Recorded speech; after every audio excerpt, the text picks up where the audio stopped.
গ্রামের এক সাধারণ পরিবারে জন্ম নেয় অর্ণব। বাবা ছিলেন গ্রামের একটি প্রাথমিক বিদ্যালয়ের শিক্ষক, মা একজন গৃহিণী।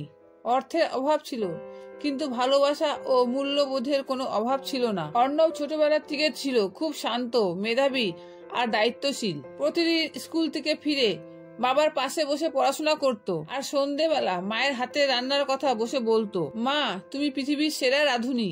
মা বাবা তাকে শিখিয়েছিলেন, মানুষ বড় হয় না টাকার জোরে, বড় হয় চরিত্র আর মানবিকতায়। এই কথাগুলো অর্ণব মনে প্রাণে বিশ্বাস করত। পরীক্ষায় ভালো রেজাল্ট করে অর্ণব শহরে পড়তে যায়।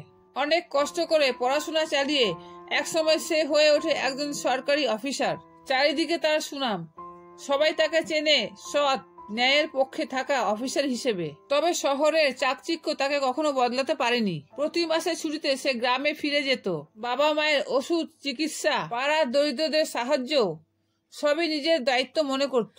একবার শহরের এক বড় অনুষ্ঠানে অর্ণবকে সেরা নাগরিক পুরস্কার দেওয়া হয়। মঞ্চে উঠে সে শুধু একটা কথাই বলে, আজ আমি যা শুধু বাবা মায়ের জন্য। তারা আমায় মানুষ করেছে, আদর্শ দিয়েছে। আজকের এই পুরস্কার তাদের চরণে উৎসর্গ করছি। পুরো হল ভর্তি মানুষ উঠে দাঁড়িয়ে করতালি দেয়, আর দূরে বসে থাকা বাবা মায়ের চোখের জল গর্বের, ভালোবাসার আর সন্তুষ্টির। আদর্শ ছেলে মানে কেবল ভালো রেজাল্ট নয়, সে এমন একজন যে বাবা মায়ের স্বপ্নকে নিজের জীবনের লক্ষ্য বানায়, সমাজকে ভালো কিছু দেয় এবং নিজের শিকড় কখনো ভোলে না।